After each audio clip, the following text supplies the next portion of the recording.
설교회하고 좀 더 어렵고 긴 걸 오후에 하도록 하겠습니다. 그래서 오늘 저희가 살펴볼 하나님의 말씀은 요한복음 16장 1절부터 14절입니다. 요한복음 16장 1절부터 14절인데 약간 기니까 제가 1절부터 7절까지만 읽고 나머지 구절은 저희가 이제 강해를 하면서 살펴보도록 하겠습니다. 요한복음 16장 1절부터 7절. 우리가 언젠가는 다 그리스도의 심판서 앞에 서게 될 거잖아요. 그러니까 주님을 만나게 될 거죠. 근데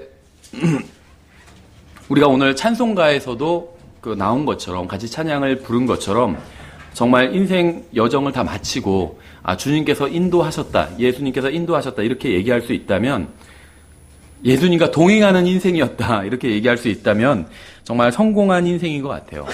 근데 이제 좀 더 구체적으로 얘기한다면 정말 어떤 한 인생의, 그리스도인의 인생의 성패는 성령님과 동행했느냐 동행하지 않았냐에 달린 것 같아요. 그러니까 성령님과 제대로 동행할 줄 아는 사람이 인생을 제대로 사는 그런 사람이겠죠. 이 요한복음 16장을 보면 주님께서 다락방에서 이제 제자들과 마지막 말씀을 나누시면서 그들을 위로도 하시고 또 격려도 하시는 그러한 장면입니다. 또 주님은 여기서 자신의 죽음을 대비하시면서 제자들에게 마지막 이제 당부의 말씀을 하고 계신 거예요. 그래서 좀 물론 모든 하나님의 말씀이 특별하지만 여기는 조금 더 이제 의미가 있겠죠. 그래서 요한복음 16장 1절부터 7절을 한번 읽어보겠습니다. 1절. 내가 이 일들을 너에게 말한 것은 너희가 실족하지 아니하게 하려 함이니라. 그들이 너희를 회당에서 내쫓을 것이요 참으로 때가 이르면 너희를 죽이는 자마다 자기가 하나님을 섬긴다고 생각하리라. 그들이 너희에게 이 일들을 행하리니 이는 그들이 아버지와 나를 알지 못하였기 때문이라. 그러나 내가 너희에게 이 일들을 말한 것은 그때가 올 때에 내가 너희에게 이미 그것들을 일러주었음을 너희가 기억하게 하려 함이라. 또 처음에 내가 이 일들을 너희에게 말하지 아니한 것은 내가 너희와 함께 있었기 때문이니라.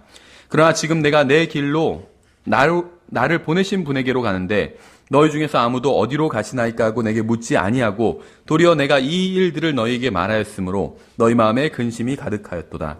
그럼에도 불구하고 내가 너희에게 진실을 말하노니 내가 떠나가는 것이 너희에게 유익하니라. 내가 떠나가지 아니하면 위로자께서 너희에게 오지 아니하시리라. 그러나 내가 떠나면 내가 그분을 너희에게 보내리니 이렇게 말씀하고 있죠. 그래서 오늘 본문에 나온 것처럼 우리가 위로자이신 성령님에 대해서 좀 주로 살펴보려고 합니다. 그 중에서도 성령님께서 하시는 일 이렇게 제목을 뽑았는데 이제 성령님께서 세상에 대해서 하시는 일에 대해서 저희가 좀 살펴보려고 합니다. 먼저 잠깐 기도하겠습니다. 하나님 아버지, 저희가 예수 그리스도를 위해 살 수 있도록 도와주시기 원합니다. 저희가 찬송하고 또 기도하고 또 간증하는 대로 주님을 위해 살 수 있게 되기를 원합니다. 예수님의 이름으로 기도드렸습니다. 아멘. 예수님께서는 제자들에게 이제 두 가지 말씀을 하셨습니다. 첫째는 그들이 예수 그리스도의 이름과 복음으로 인해서 핍박을 당하게 될 것이다. 그래서 이 말씀은 이 제자들의 생애에서 이제 성취가 됐지만 그 후에 교회사 전체에서도 또 성취가 되었죠. 특히 중세에 로마 카톨릭에 의해서 수많은 그리스도인들이 죽임을 당했죠. 그런데 주님의 말씀처럼 자신들이 하나님을 섬긴다고 하면서 그리스도인들을 박해했어요. 또 사도행전에서도 마찬가지였죠. 바리새인들이 특히 사도 바울이 구원받기 전에 하나님에 대한 열심이 있었고 하나님을 섬긴다고 하면서 그리스도인들을 이제 박해를 했습니다. 그렇죠? 그래서 이 말씀이 이제 문자 그대로 성취가 되었죠. 또 둘째, 말씀하신 두 번째 것은 주님께서 그들을 떠나가신다는 거였어요. 그러니까 첫 번째 것은 이제 너희가 박해를 받게 될 것이다. 이렇게 말씀하신 것이었고, 두 번째 것은 이제 내가 너희를 떠나가게 된다. 이런 말씀이었어요. 그러니까 좀 부정적인 말씀들이죠. 박해를 받겠다. 그것도 죽임을 당할 정도로 박해를 받는다고 말씀하셨잖아요. 사람들이 너희를 죽이면서 자기들이 하나님을 섬긴다. 그렇게 주장할 거다. 그러니까 굉장히 지금 큰 박해에 대해서 말씀하고 계신 것이죠.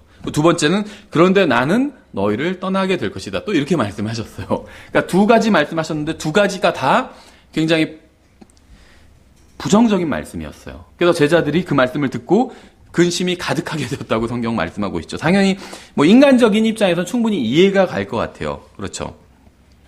제자들은 예수님께서 떠나시고 그들이 어려운 일을 겪게 된다고 하니까 근심했습니다. 우리는 예수님 없이는 아무것도 할 수 없어요. 그렇죠. 예수님 없이는 아무것도 할 수 없어요. 이게 15장에서 나오죠, 이 내용이. 예수님 없이는 아무것도 할 수 없다고 예수님께서 말씀하셨어요. 그런데 예수님이 떠나가신다고 지금 말씀하고 있잖아요. 그렇죠. 박해를 받게 되는데 예수님 없이는 아무것도 할 수 없는데 예수님은 떠나가신대요. 예수님과 함께하지 않는다면, 우리가 동행하지 않는다면 최상의 날도 아무런 의미가 없게 됩니다.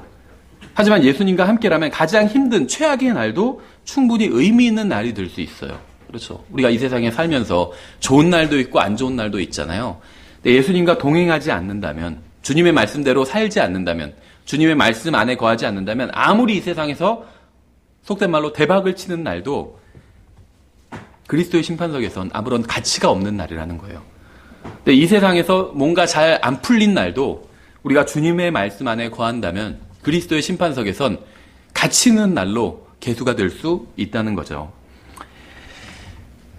그런데 예수님과 함께라면 가장 힘든 날도 충분히 가치 있는 날이 되는데 제자들은 지금 주님의 말씀을 이해하지 못하고 있어요. 지금 이게 무슨 말씀인가? 굉장히 어렵고 또 부정적인 말씀을 하고 있는데 무슨 말씀인지 모르겠다. 제자들은 이해하지 못하고 있죠. 주님께서는 자신이 떠나시고 위로자인 성령님께서 오시는 것이 제자들에게 유익하다고 말씀하셨습니다. 생각해 보세요. 예수님과 함께 있는 것과 성령님과 함께 있는 것, 둘 중에 어느 게 더 우리에게 유익할까요? 생각해 본 적 있으세요? 저도 지금 설교를 준비하면서 생각을 해봤어요. 근데 그냥 인간적으로 생각을 해보면 성령님과 함께 있는 것보다 예수님과 함께 있는 게 더 위로가 되지 않을까요? 그렇죠. 근데 예수님께서는 그렇지 않다고 말씀하시는 거예요. 성령님 하나님이죠. 예수님도 하나님이에요. 그런데 예수님과 함께 있는 것보다, 예수님은 떠나세요. 근데 떠나시는 이유는 그래야 성령님이 오시기 때문에. 그래서 자신과 함께 있는 것보단 성령님과 함께 있는 것이 너희에게 더 유익하다 이렇게 말씀하고 있어요. 예수님도 하나님이고 삼위일체 중에 한 분이죠. 성령님도 삼위일체 중에 한 분인데 그런데 왜 성령님께서 오시는 게 예수님이 아니라 성령님과 함께 있는 게 더 유익한 걸까요? 일단 더 유익한 건 사실이에요. 예수님께서 그렇다고 말씀하셨으니까. 근데 이유가 뭘까요? 저희가 좀 더 뒤에서 한번 그 이유를 찾아볼게요. 13절에 의하면 성령님께서는 진리의 영이시죠. 그러나 그분 곧 진리의 영께서 오시면 너희를 모든 진리 가운데로 인도하시리니 그분은 스스로 말씀하지 아니하시고 무엇이든지 자기가 들을 것만을 말씀하시며 앞으로 일어날 일들은 너희에게 보이시리라. 예수님께서 가르치시는 것과 성령님께서 가르치시는 것은 동일합니다. 성령님께서 오셔서 예수님이 가르쳐주지 않은 것을 가르쳐주시는 게 아니에요. 성령님께서 오셔서 예수님께서 가르쳐주신 걸 다시 생각나게 해주십니다. 그렇죠. 그러니까 성령님께서 오시면 더 많은 것을 배우기 때문에 유익한 건 아니에요. 그렇죠. 예수님께서 가르치신 것과 똑같은 걸 가르치죠. 성령님께서는 예수님께서 가르치신 것, 또 하나님 아버지께서 가르쳐주지 않은 것을 가르치지 않으십니다.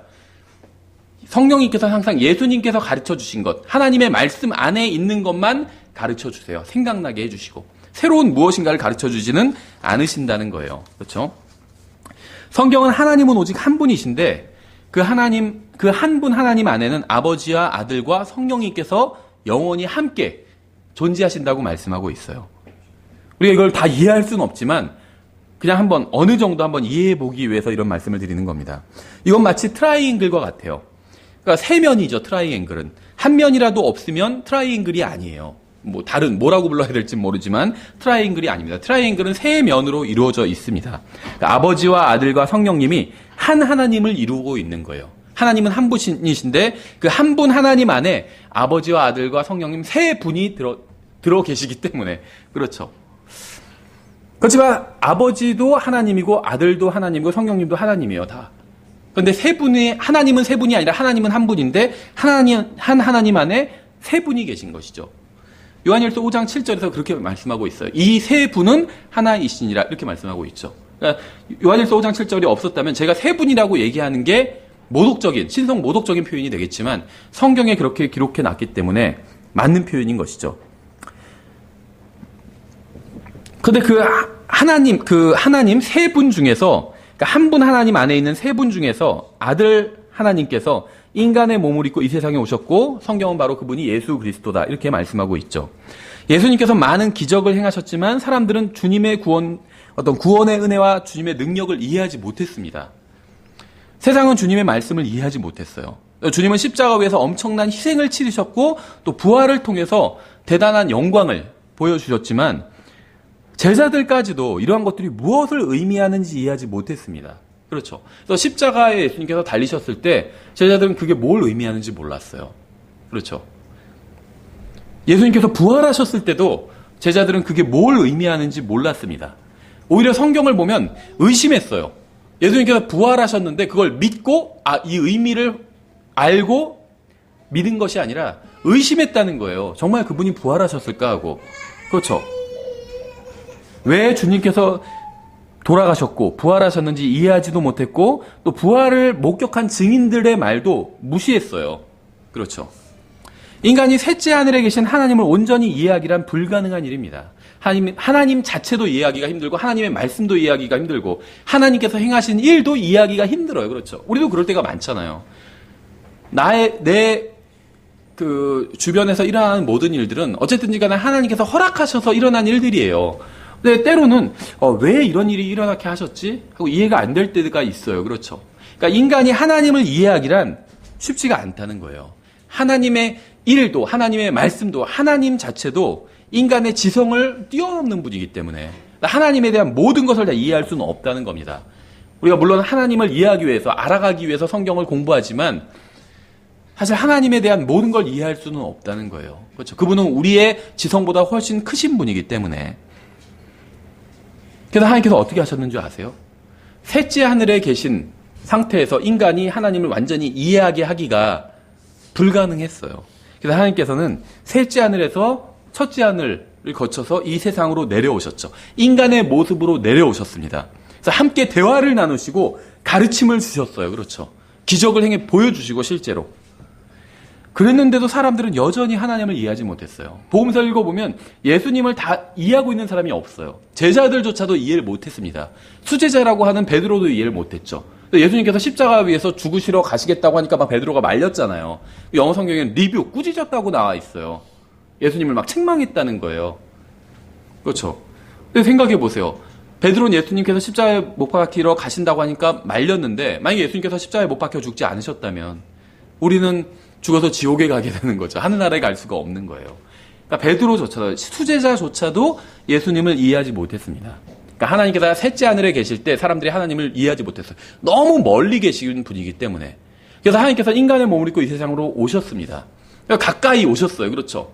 같은 바닷가를 거니시고 같이 옆에서 주무시고 같은 음식을 드시고 아주 인간과 가깝게 계셨는데도 그런데 사람들은 예수님을 이해하지 못했어요. 여전히. 하나님을 이해하지 못했어요. 그러자 하나님께서는 인간에게 가장 유익을 줄 수 있는 분을 보내주셨어요. 그분 바로 성령 하나님이었어요. 성령 하나님. 예수님께서는 성령님을 통해서 인간의 마음에 거하러 오신 것입니다. 성령님을 인간의 마음속으로 보내주시는 이유는 인간이 하나님을 이해하지 못하자 인간의 외부가 아닌 내부에서 가르쳐주기 위함이에요. 밖에서 자꾸 가르쳐봤자 못 알아들으니까 이게 인간의 마음속에 들어가야겠다. 그래서 마음속에서 인간을 가르쳐야겠다. 이렇게 생각하신 거예요. 하나님을 이해하게 하기 위해서. 왜 하나님을 자꾸 이해하게 하나님을 우리가 이해하게 되기를 원하실까요? 교제를 하기 위해서요. 교제를. 그렇죠. 근데 우리가 교제를 나누려면 이해해야 되잖아요. 우리가 어떤 사람은 저 사람 보면 이해가 안 가. 이런 사람이랑 교제가 안 되죠. 이해를 해야 돼요. 그 사람. 그 사람 그래서 얘기를 듣기 전엔 이해가 안 가는데 얘기를 듣고 보니까 사정이 있고 이해가 참 되더라. 그럼 이제 그때부터 교제가 되는 거예요. 그렇죠. 그래서 하나님도 우리가 교제를 해야 되는데 인간이 하나님을 이해를 못 해요. 그러니까 교제가 이루어지지 않아요. 그래서 직접 이 세상에 왔는데도 오셔서 교제를 나누시려고 했는데 그래도 교제가 안 돼요. 그러자 하나님께서 방법을 아예 인간의 마음속에 들어가기로 하신 거예요. 그렇죠. 하나님을 직접 가르쳐 주시기 위해서. 또 눈으로 보지 못하는 것을 마음으로 볼 수 있게 하기 위해서. 그렇죠. 예수님께서 직접 오셔서 우리가 우리는 아니지만 인간이 예수님을 눈으로 봤잖아요. 그런데도 하나님을 이해하지 못한 거예요. 사람은 눈으로 봐서 이해하는 게 아닙니다. 마음으로 봐야 이해할 수 있게 되는 거예요. 다른 사람을 눈으로 보면 겉모습만 보잖아요. 그럼 그 사람을 이해 못해요. 근데 마음으로 그 사람의 심정을 가지고 마음으로 봐야 그 사람을 이해할 수 있게 돼요. 그래서 하나님께서는 우리가 눈으로 하나님을 보지 못하잖아요. 그 눈으로 봐도 예수님을 봐도 사람들은 십자가에 못 박아 죽여버렸잖아요. 하나님을. 말이 좀 표현이 이상하지만 어쨌든 간에 그래서 하나님을 마음으로 보게 하신 거예요. 마음으로. 그렇죠. 그래서 내주하시는 성령님을 통해서 하나님을 알 수 있게 하기 위해서 우리의 마음속에 오기로 하신 겁니다. 한번 생각해 보세요. 우리는 자서전을 읽고 대통령에 대해서 알 수 있어요. 그렇죠? 대통령들이 대부분 다 자서전을 쓰잖아요. 그래서 자서전을 통해서 그 대통령을 알 수 있습니다. 하지만 만약에 대통령이 짐을 싸서 우리 집에 와서 함께 살게 된다면 상황 완전히 달라지겠죠. 어떠세요? 대통령이 짐을 싸서 우리 집에 온다면, 물론 뭐 지금 대통령 싫어하는 분도 있겠죠. 그러니까는 여러분이 좋아하는 대통령이 온다고 한번 생각을 해볼게요. 지금 대통령 좋아하시는 분도 있고 또 싫어하는 분도 있으니까. 만일 대통령과 함께 살게 된다면 그에 관해 책을 아무리 많이 읽은 사람이 있다 해도 그 사람과 비교할 수 없을 정도로 살아있는 지식을 갖게 되겠죠. 그렇죠? 그 다음에 야, 내가 책에서 보니까 대통령이 이런 걸 좋아하는데 그러면 뭐라고 할까요? 아이, 그건 그냥 하는 소리야. 내가 같이 살면서 보니까 다른 거 좋아하시더라. 이렇게 얘기할 수가 있겠죠. 완전히 차원이 다른 지식을 갖게 되고, 그 대통령에 대해서 차원이 다른 어떤 교제를 하게 됩니다. 그렇죠. 그래서 누군가에 대한 기록을 읽는 것과 실제 그와 함께 사는 것은 완전히 다른 차원의 지식이에요. 아무리 오랫동안 알고 지내던 사람이라도 함께 살게 되면 그에 대해서 전혀 다른 지식을 갖게 됩니다. 그렇죠. 이런 일이 언제 일어나나요? 주로 결혼하면 일어나게 되죠. 뭐 10년 사귄 것보다 한 달 결혼해서 같이 사는 게 훨씬 더 많이 알게 된다고 하는데, 진실로 그러하더라고요. 네, 살아보니까. 그렇죠. 전혀 모르는 모습을 알게 되고, 자매도 마찬가지겠죠. 전혀 의외의 모르는 모습을 알게 되고. 그러니까 우리가 아무리 성경을 통해서 하나님에 대해 배운다 할지라도 그분께서 실제 우리 마음속에 들어오시지 않는다면 하나님에 대한 우리의 지식은 죽은 지식에 불과합니다. 우리가 신학원을 시작했고 성경을 가르치기 시작했죠. 그래서 이제 본격적으로 성경을 이제 연구해 나갈 거예요. 근데 아무리 신학원에서 열심히 연구하고 뭐 아무리 대단한 공부를 한다 할지라도 예수님과 개인적으로 만남을 갖지 않은 사람은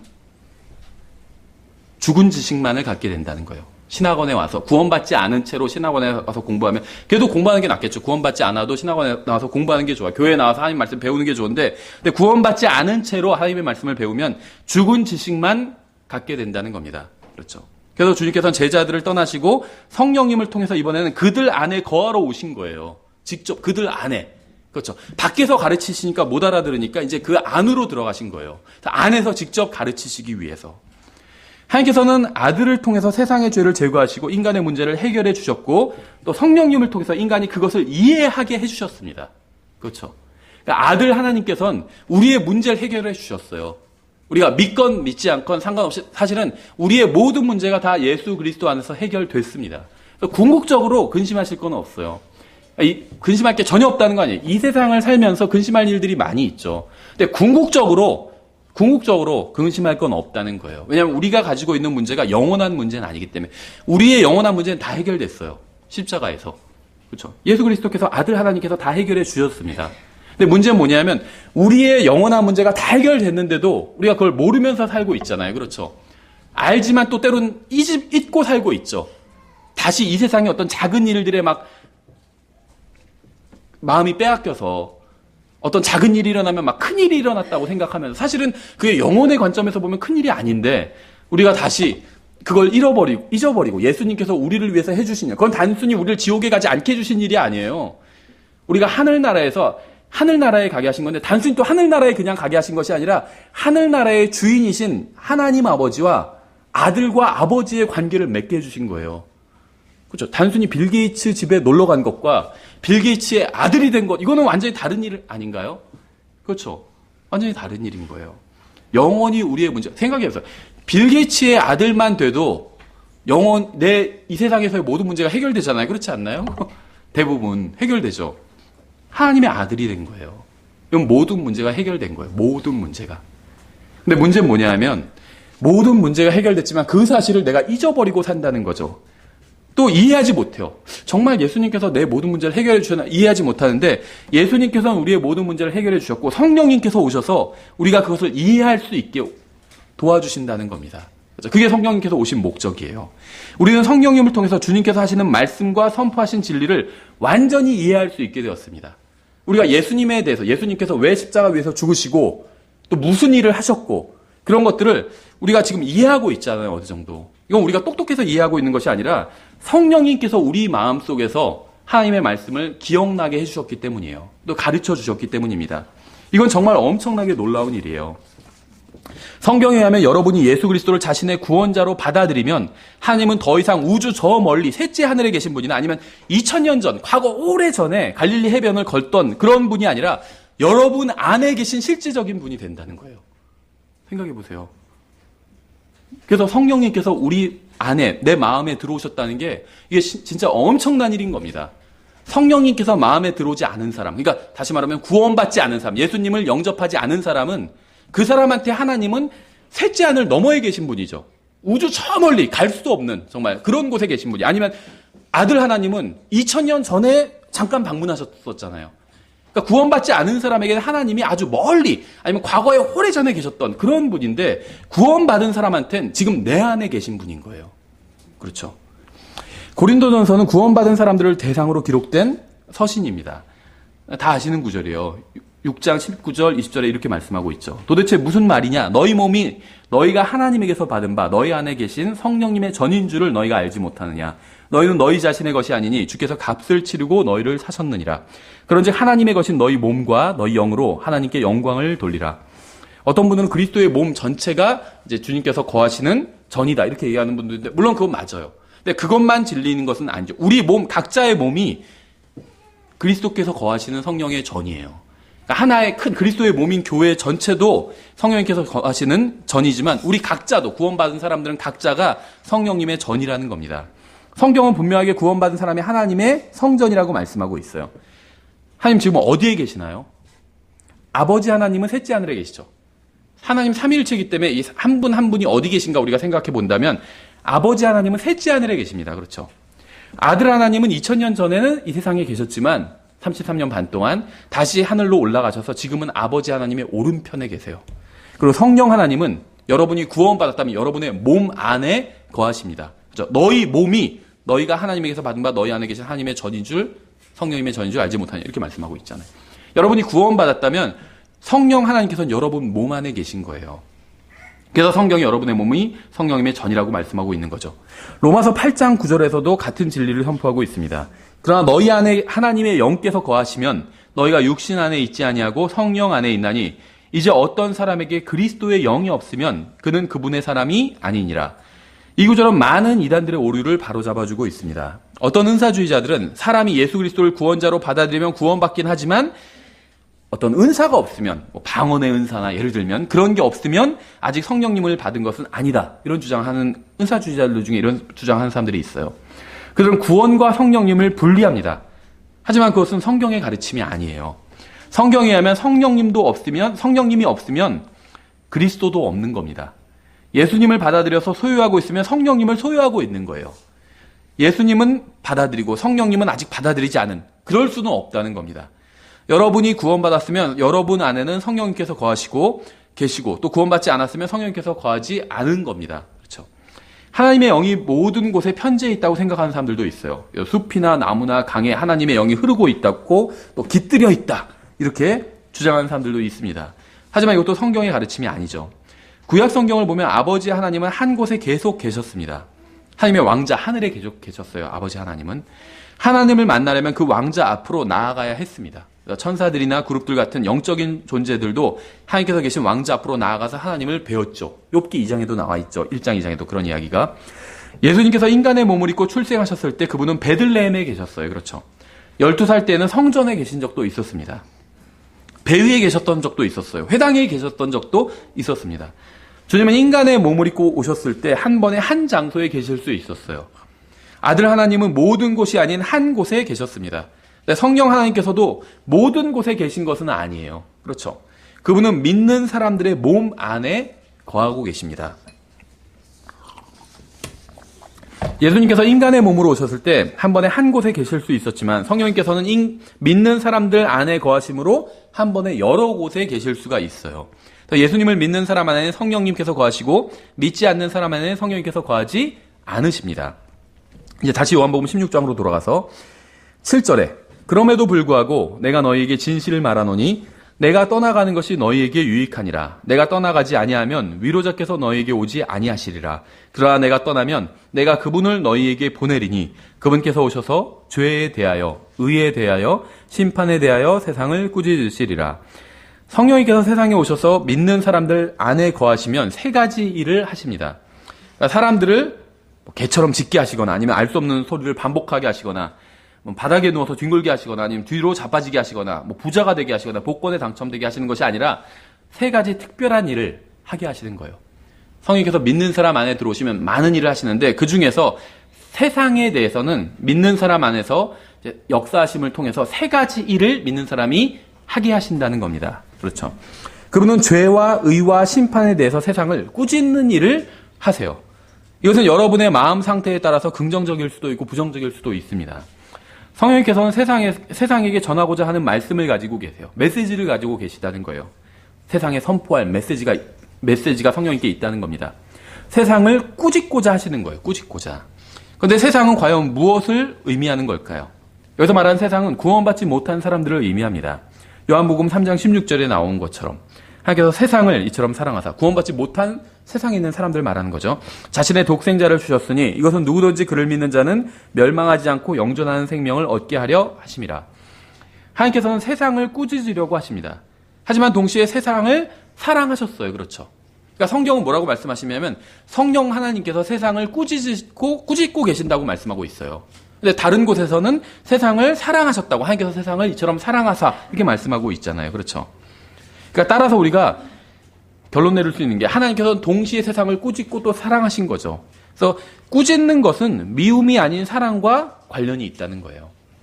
주님께서 세상을 꾸짖으시는 이유는 멸망시키기 위함이 아니라 사랑하시기 때문에 책망하셨다는 겁니다.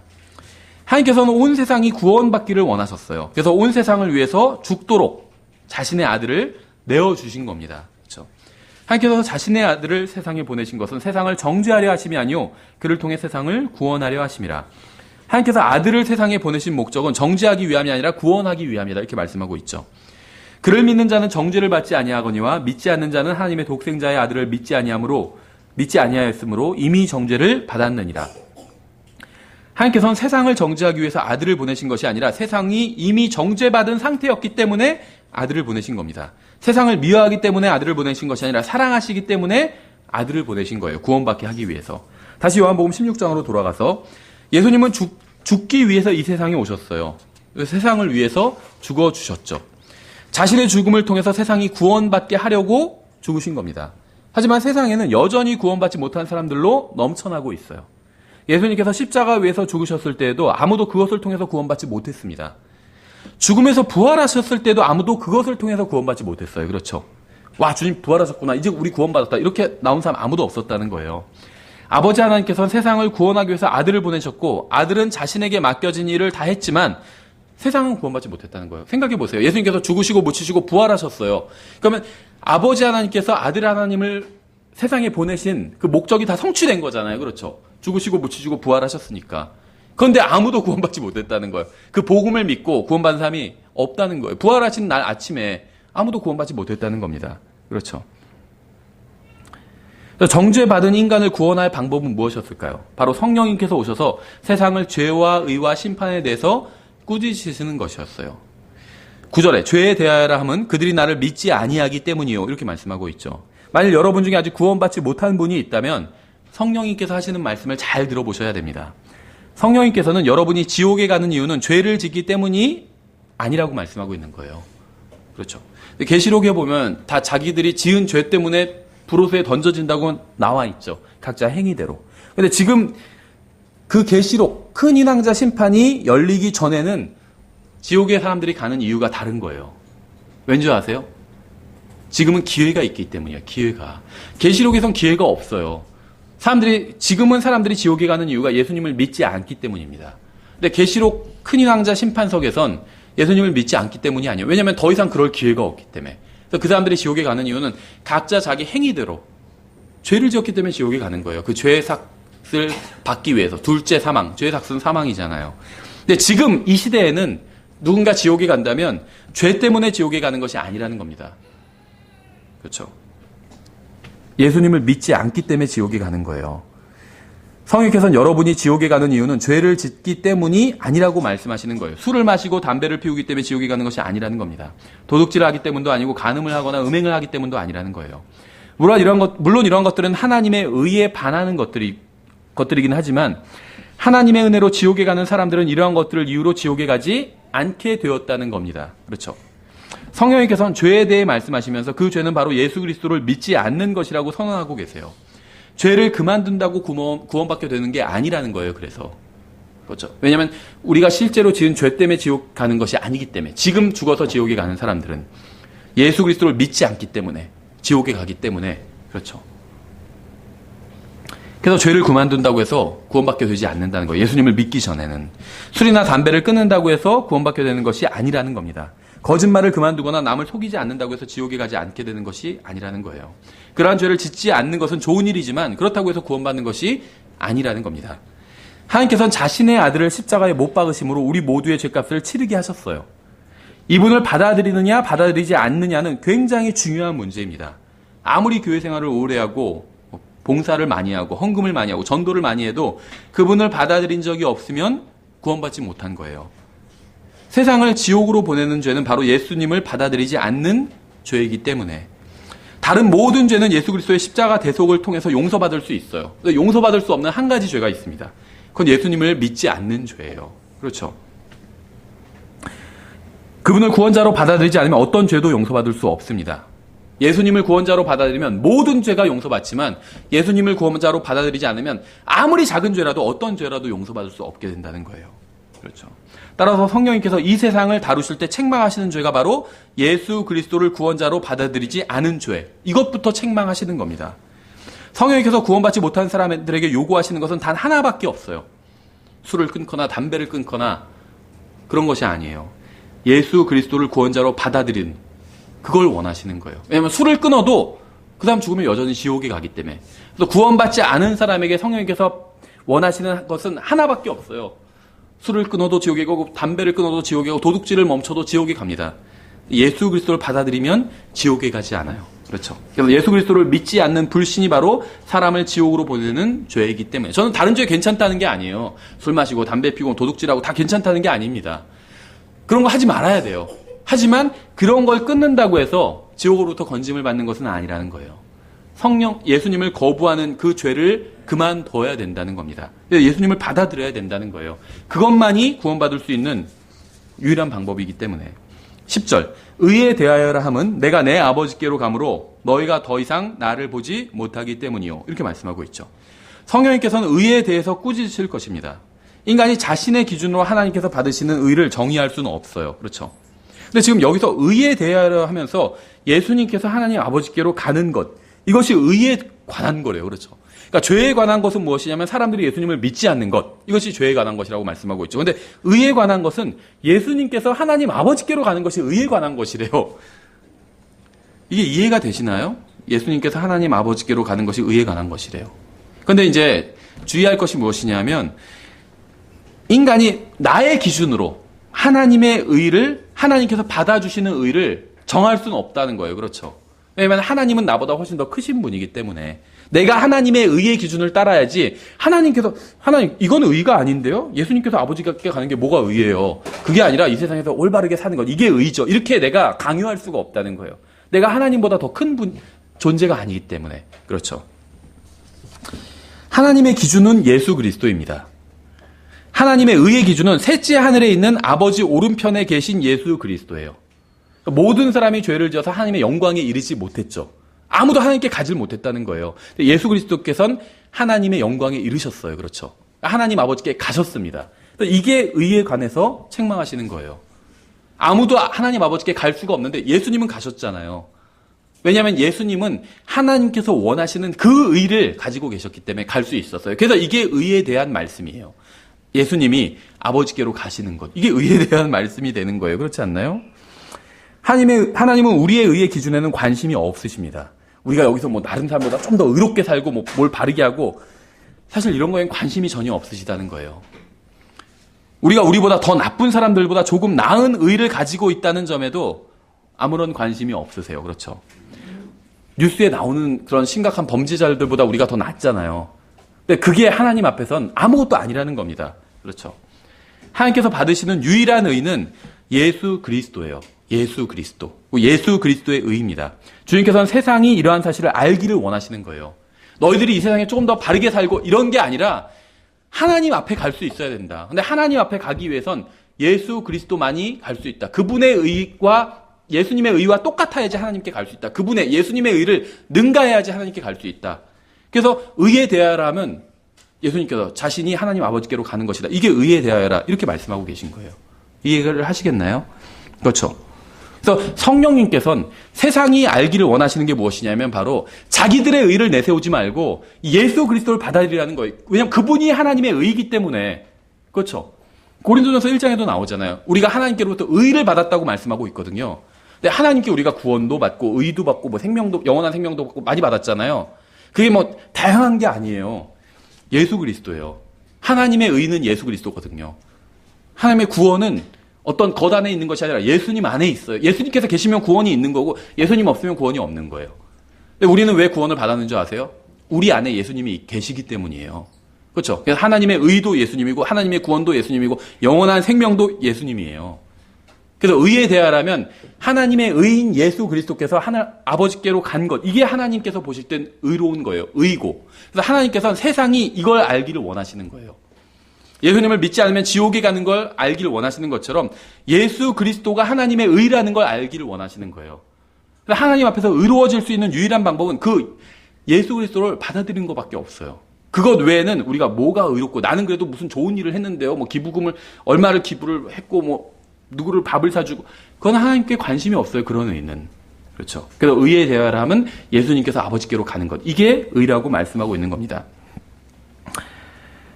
성령께서는 모든 사람이 죄를 지어 예수 그리스도의 영광에 이르지 못했다는 이 사실을 온 세상이 알게 되기를 원하세요. 모든 사람이 죄를 지어서 하나님의 영광에 이르지 못했다는 사실. 그런데 예수님께서는 하나님의 영광에 이르셨잖아요. 그걸 사람들이 알게 되기를 원하시는 거예요. 그래서 자기 힘으로 하나님의 영광에 이르려고 하지 말고 예수 그리스도를 받아들여서 그분을 통해서 하나님의 영광에 이르게 되기를 원하시는 겁니다. 그렇죠. 모든 사람은 뭐 목사의 영광이나 교황의 영광이나 무슨 종교 지도자의 영광이 아니라 하나님의 영광에 이르지 못한 거예요. 그래서 하나님의 영광에 이를 수 있는 분을 받아들여야 돼요. 그게 바로 예수 그리스도고 그게 바로 의에 대한 말씀이라는 겁니다. 11절. 세 번째는 성령님께서는 심판에 대해서 세상을 꾸짖으실 겁니다. 심판에 대하여라 함은 이 세상의 통치자가 심판을 받았기 때문이라 이렇게 말씀하고 있죠. 예수님께서 십자가 위에서 무엇을 하셨는지 아세요? 아버지 하나님께서는 모든 인간의 죄에 대한 형벌로 예수 그리스도를 죽이셨습니다. 그렇죠. 만일 아버지 하나님께서 죄 때문에 자신의 아들에게 진노하셨다면 그 어느 누구도 자신은 하나님의 진노로부터 안전하다고 자신할 수 없다는 겁니다. 그렇죠.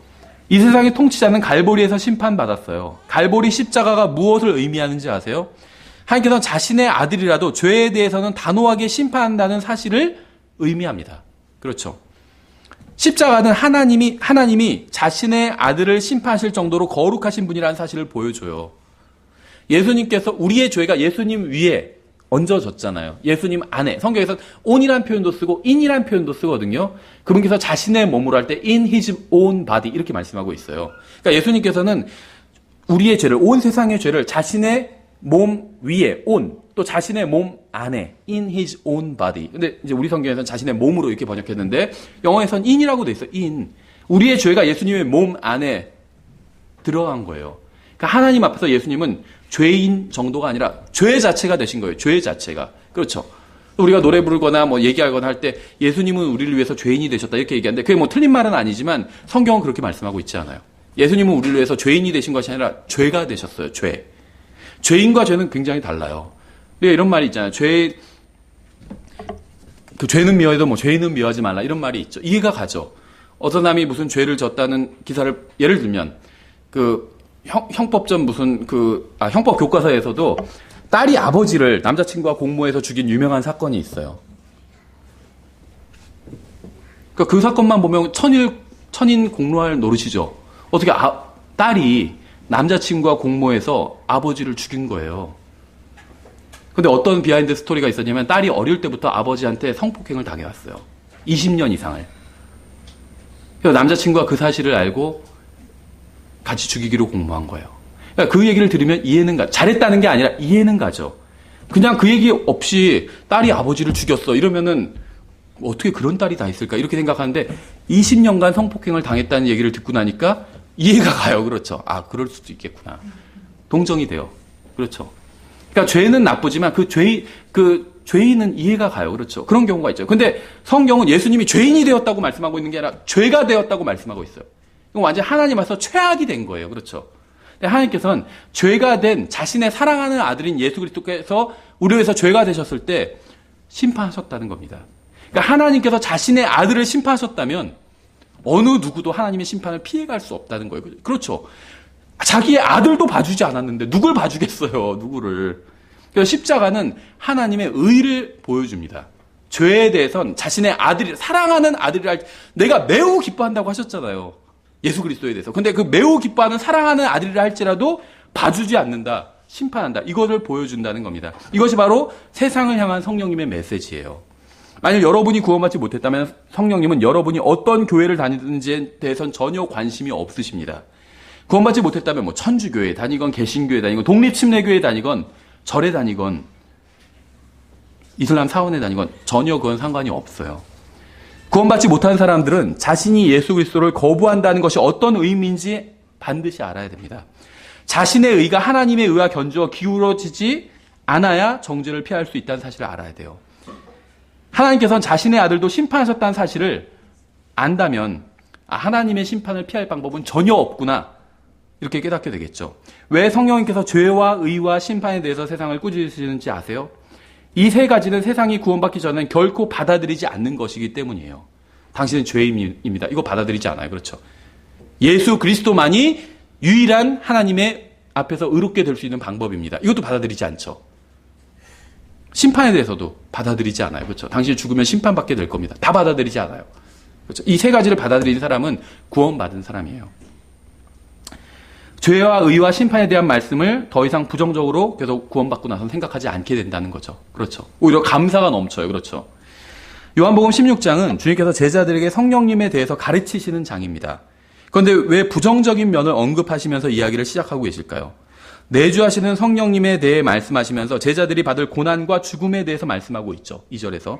만약 성령님께서 이 세상에서 거하시는 유일한 장소가 믿는 사람의 몸 아니라면 성령님께서는 무엇을 통해서 세상을 꾸짖으실까요? 바로 믿는 사람들인 여러분의 입술을 통해서예요. 성령님은 전능하신 하나님이시지만 입이 없으세요.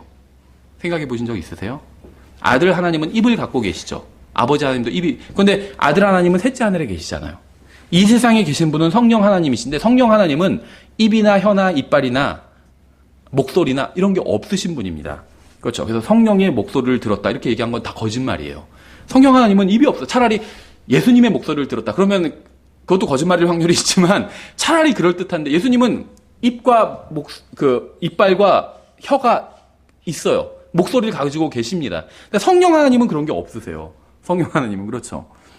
그래서 성령 하나님이 여러분 안에 계신데 이 세상에 전하고 싶은 메시지가 있다는 거예요. 그건 죄와 의와 심판에 대한 메시지예요. 근데 그걸 전하기 위해서는 여러분의 입을 사용하셔야 된다는 겁니다. 그렇죠. 여러분이 입을 열어 복음을 전할 때에만 성령님께서 죄와 의와 심판에 대해서 세상을 꾸짖으실 수, 책망하실 수 있다는 겁니다. 근데 여러분이 사람들에게 죄와 의와 심판에 대해서 이야기를 하면 대부분의 경우에는 사람들은 여러분을 좋아하지 않을 겁니다. 그렇죠. 우리는 성령님께서 우리를 위로해 주시기를 원합니다. 우리를 모든 진리 가운데로 인도해 주시기를 원합니다. 하지만 성령님께서 이 세상에 오신 목적은 우리의 입술을 통해서 세상을 죄와 의와 심판에 대해서 꾸짖으시는 거예요. 책망하시는 겁니다. 물론 우리를 위로하시는 것도 목적이긴 하지만 그것만이 아니라는 겁니다. 성령님께서 우리 안에 손님으로 들어오시는 것은 원하지만 주인으로 들어오시는 것은 원하지 않는다고 생각하는 게 우리의 문제라는 겁니다. 우리는 계속해서 주인 행세를 하고 싶어요. 구원받은 이후에도. 성경에서 분명히 말씀하고 있잖아요. 너희는 너희 것이 아니라고 했잖아요. 값을 치르고 산 거라고 말씀하고 있잖아요. 그렇죠. 근데 우리는 성령님을 받아들이기는 원해요. 그래야 구원받을 수 있고 죽어서 지옥에 가지 않으니까. 하늘나라에서 행복하게 살 수 있으니까. 근데 성령님을 우리 집에 모셔놓고는 그냥 방 하나만 그것도 제일 작은 방으로 내준다는 거예요. 성령님 거기 계세요. 그렇게 하고 제 허락 없이는 여기 나오지 마세요. 그렇게 한다는 거예요. 그렇죠. 자기가 주인인 것처럼 생각하고 있다는 겁니다. 주님께 방 하나를 내드리는 것은 괜찮지만 집 전체를 내어드릴 마음이 없다는 거예요. 성령님께서 마루 인테리어를 다시 하자. 저기 벽에 걸리는 저 그림은 떼고 다른 걸 걸자 하는데 싫은데요? 여기 내 집인데 왜 성령님께서 참견하세요? 그러면서 속으로는 자꾸 이러면 방 뺄까 보다 이렇게 생각하면서 그렇죠. 여러분은 자신을 통제하도록 내주하시는 성령님께 내어드리든지 아니면 성령님과 다투며 그분이 여러분 안에서 하시려고 하는 일을 방해하든지 둘 중 하나를 하고 있습니다. 성령님은 손님으로 오신 것이 아니라 통치하고 주관하기 위해서 여러분 안으로 들어오셨다는 사실을 잊지 말아야 돼요. 근데 성령님은 신사적인 분입니다. 젠틀하신 분이에요. 그렇죠. 젠틀. 여러분의 의사에 반해서 억지로 여러분의 몸을 통제하지는 않으실 겁니다. 그거는 악한 영들이나 하는 짓이에요. 막 몸을 막 뒹굴게 하고 성령님은 그렇게 안 하신다는 겁니다. 여러분의 의사에 합치해서 동의하에 어떤 일을 하신다는 거예요. 따라서 여러분이 입을 열어 복음을 전하지 않는다면 성령님은 여러분을 통해서 죄와 의와 심판에 대해서 세상을 책망하실 수가 없다는 겁니다. 여러분이 성령님께 통제권을 내어드리고 그분과 함께 일하면 여러분은 이전에는 알지 못했던 기쁨과 평안과 행복을 경험하게 될 거예요. 단순히 여러분이 성령님께 순종했기 때문이 아니라 여러분의 몸 안에서 더 이상 성령님과 다투지 않게 되었기 때문에 생각해보세요. 같이 사는 사람과 싸우면은 집에서 그것처럼 괴로운 게 없어요. 뭐 옳고 그름을 떠나서 같이 집에서 살고 있는 사람과 싸우고 있어요. 그럼 그보다 더 괴로운 일이 어디 있겠어요. 그렇죠? 그러니까 여러분이 구원을 받았지만 행복하지 않은 사람 많이 있잖아요.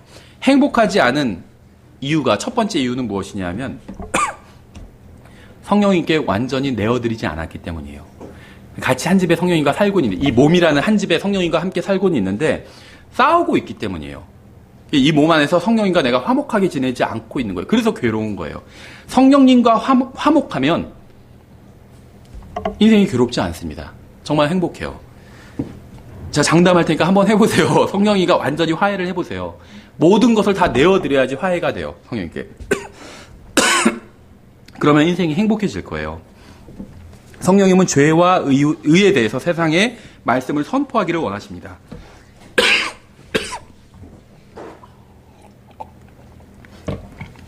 예수 그리스도만이 의로운 분이라고 선언하기를 원하세요. 아무도 예수 그리스도만큼 의로운 존재는 없다는 사실을 세상에 선포하기를 원하십니다.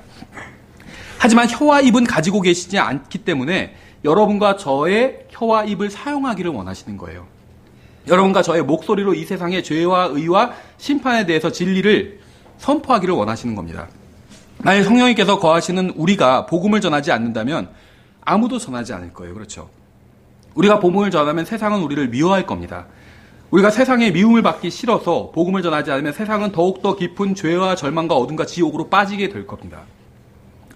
우리가 성령님을 힘입어 세상의 죄와 의와 심판에 대해서 전하지 않으면 세상은 결코 무엇이 죄고 의고 심판인지 모른 채 영원으로 들어가게 됩니다. 성령님께서 여러분을 통해서 말씀하시고 일하시게 하지 않는다면 여러분은 어느 누구도 도울 수 없습니다. 세상은 예수 그리스도에 대해서 알지 못하기 때문에 예수님이 아닌 마귀와 만몬, 재물을 섬기고 있어요. 그들이 예수님을 모르는 이유는 예수님에 대해서 들어보지 못했기 때문이에요. 누군가 세상에 말해줘야 됩니다. 그들이 죄에 대해서 잘못 알고 있고 의에 대해서 잘못 알고 있고 심판에 대해서 잘못 알고 있다는 사실을 알려줘야 돼요. 죄와 의와 심판에 대해서 세상에게 가장 정확히 알려주실 수 있는 유일한 분은 진리의 영이신 성령님이에요. 그런데 성령님께서는 여러분과 저를 통해서 세상에 그 사실을 알려주기를 원하신다는 거예요. 그분은 지금 여러분 안에 계시고 제 안에 계십니다. 만일 이 세상에 있는 구원받은 사람들이 성령님께 자신의 혀와 입술을 내어드린다면 사람들은 구원받게 될 것이고 교회는 다시 능력을 찾게 될 것이고 하나님께서는 영광을 받으실 거예요. 유료자의 성령님께서는 단순히 우리의 유익만을 위해서 이 세상에 오지 않으셨습니다. 성령님께서는 세상의 유익을 위해서 이 세상에 오셨어요. 만일 우리가 성령님을 통해서 우리만 위로를 받으려고 하지 않고 성령님께서 우리를 통해서 세상을 위로하도록 자신을 우리가 내어드린다면 우리는 참된 기쁨과 평안과 행복을 누리게 될 겁니다. 12절부터 14절에 이렇게 되어 있죠. 내가 아직 너희에게 말할 것이 많으나 지금은 너희가 그것들을 감당하지 못하리라. 그렇죠. 여태까지 하신 말씀도 이해하지 못했잖아요, 제자들이. 그러나 그분, 곧 진리의 영께서 오시면 너희를 모든 진리 가운데로 인도하시리니 그분은 스스로 말씀하지 아니하시고 무엇이든지 자기가 들을 것만을 말씀하시며 앞으로 일어날 일들을 너희에게 보이시리라. 그분께서 나를 영화롭게 하시리니 이는 그분께서 내게서 받아 그것을 너희에게 보이실 것이기 때문이라. 아버지 하나님의 목적은 예수 그리스도를 영화롭게 하는 것이었습니다. 신약 시대에는 자신을 성령님께 내어드린 사람의 인생을 통해서 그 일을 하고 계신 거예요. 감사하게도 여러분에게는 혀와 입과 목소리가 있어요. 그렇죠? 성령님께서는 그것을 사용하기를 원하십니다. 성령님께서 그것을 사용하시도록 그분께 내어드리기를 원하시나요? 그렇죠. 그분께서 여러분 안에 들어오셨는데 여러분이 그분을 손님이 아니라 주인으로 인정하면 여러분의 인생이 완전히 달라질 거예요. 왠지 아세요?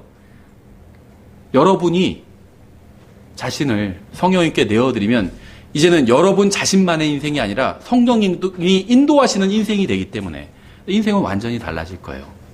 예, 여기까지 살펴보도록 하겠습니다. 잠깐 기도하겠습니다. 하나님 아버지, 주님께서 주신 말씀으로 인해서 감사드립니다. 또 저희들에게 성령님을 보내주셔서 감사드립니다. 성령님을 통해서 하나님 아버지와 예수 그리스도께서 어떤 분이신지 저희가 알 수 있도록 인도해 주셔서 감사드립니다. 지금 저희가 저희 자신을 주님께 내어드려서 저희의 입술과 혀와 입과 목소리와 저희의 모든 것을 내어드려서 주님께서 성령님께서 이 세상에 대해서 선포하고자 하시는 그 메시지를 선포할 수 있도록 하기를 원합니다. 지금 저희들을 붙들어 주셔서 저희가 주님의 정말 도구로 또 의의 병기로 사용될 수 있도록 주님께서 역사해 주시기 원합니다. 감사드리며 예수님의 이름으로 기도드렸습니다. 아멘. 예, 다 같이 일어나셔서 찬송하시고 찬송가 463장 주님께 찬양드립니다.